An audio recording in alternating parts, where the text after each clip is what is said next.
The most powerful warship on Earth is loose in the Atlantic. The German battleship Bismarck wields the firepower to crush any ship in the Allied fleet. The British must call on courageous airmen flying outdated swordfish biplanes to help hunt down Hitler's superweapon and pound her into oblivion. May 26, 1941. For 30 hours, ships and planes of the British home fleet have scoured the North Atlantic for some sign of Battleship Bismarck. But Bismarck has simply disappeared. We're very despondent. Everybody, and I mean everybody, from the lowest boy to the highest officer on board was in a terrible state because we had lost the Bismarck. Aboard Bismarck, the crew hopes by morning to be within 200 miles of France, waters controlled by the German Luftwaffe. Desperate to re-establish contact, Fleet Admiral Tovey dispatches Catalina flying boats, or PBYs. They're American aircraft, lend-leased to Britain to support the war effort. Their incredible 2,500-mile range makes them ideal for long-distance searches. They comb the seas for hours. Then, at 10:30 a.m., 36 hours after losing her, a PBY crew spots a dull black shape moving across the water. Bismarck has been found. Bismarck has been spotted here, 700 miles from the coast of France. Admiral Tovey's battle group is here, 130 miles directly north. Tovey must slow Bismarck down to get in range to strike. In perfect position for this mission is a task group steaming in from the south, known as Force H, which includes the aircraft carrier Ark Royal. May 26, 1941, 7 p.m., 8 hours after finding Bismarck, 15 Swordfish torpedo bombers from Ark Royal speed toward the German battleship. Lieutenant John Jock Moffat pilots one of the ferry Swordfish. We were told to go in there and do our best and get as many torpedoes into her as we could possibly do. Moffat and his crew break through the clouds and descend on their target. My first impression of the Bismarck, when I saw it on my starboard side about 2 miles away, it was really awesome. Moffat's flight of 3 Swordfish close in at 115 miles per hour. 6,000 feet, all of a sudden, all hell was let loose. Bismarck's anti-aircraft gunners desperately filled the sky with flak. I had no doubts about what was going to happen, and I was scared stiff.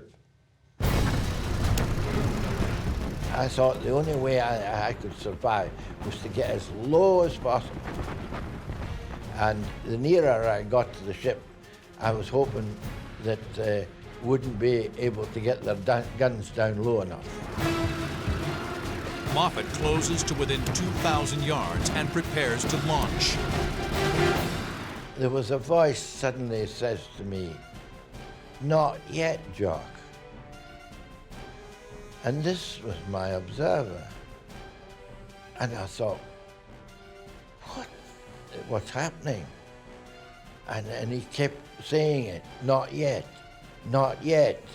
And then out of the corner of my eye, I happened to turn slightly to the right, and there was a friend of mine hanging outside this aircraft with his bottom in the air, but I don't know how he did it, in fact. But he was leaning right outside the aircraft with his head right underneath the fuselage. And he was shouting, "Not yet, not yet." And then it dawned on me why. In these high seas, Moffat's observer knows that if the torpedo hits the top of a wave, the impact could veer it off course. With only one torpedo, he has to make the shot count. He hangs upside down, judging the wave height, waiting for the right moment. If you could release the torpedo that went into a trough of a wave, then you had a chance.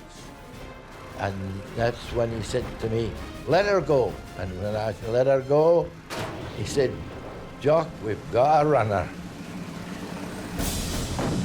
Bismarck makes a hard turn to port to avoid the torpedo. It's a fatal miscalculation. 51 seconds after Moffett launches, the deadly missile strikes Bismarck's port side on her stern. The violent explosion tears a huge hole in the hull. Air power has demonstrated its supremacy over the mightiest warship.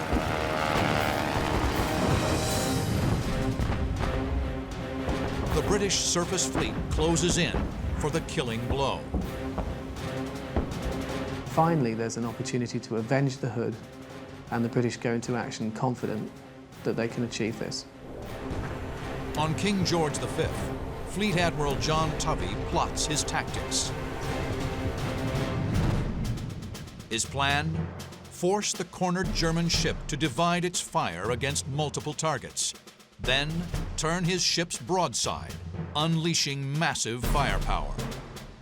Battleships Rodney and King George V speed to within 12 miles of Bismarck. At 8:47 a.m., Rodney's 16-inch guns fire. Then King George V. Shells rain down around Bismarck.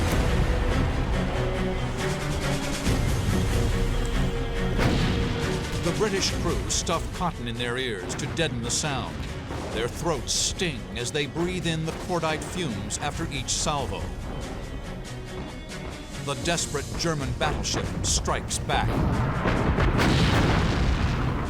Lutyens' first act was to open fire on the aged battleship Rodney. It's been suggested by some that, like Hood, he saw her as an older ship and thought, perhaps weaker, he could take her out and lessen the odds against him. Both sides miss their targets.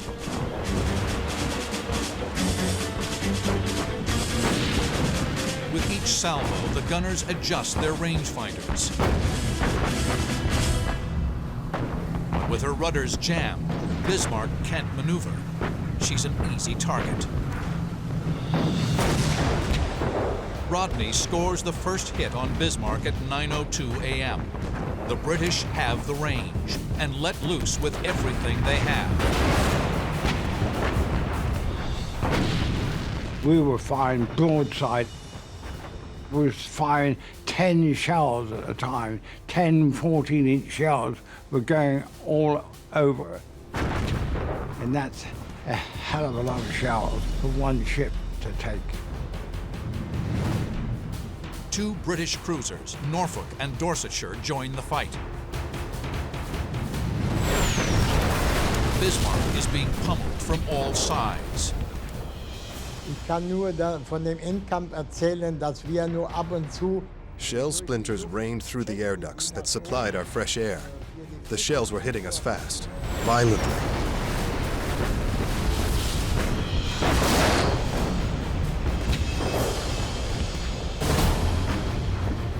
Then, King George V's 14-inch guns make a critical hit. in dem Moment ging eine Granate. A shell hit the gunnery control and also the main battery. The men screamed because of all the sulfur steam. It scalded them terribly. Bismarck is now a slaughterhouse. The huge dreadnought fires a final salvo, but at 9:31 a.m., her mighty guns fall silent.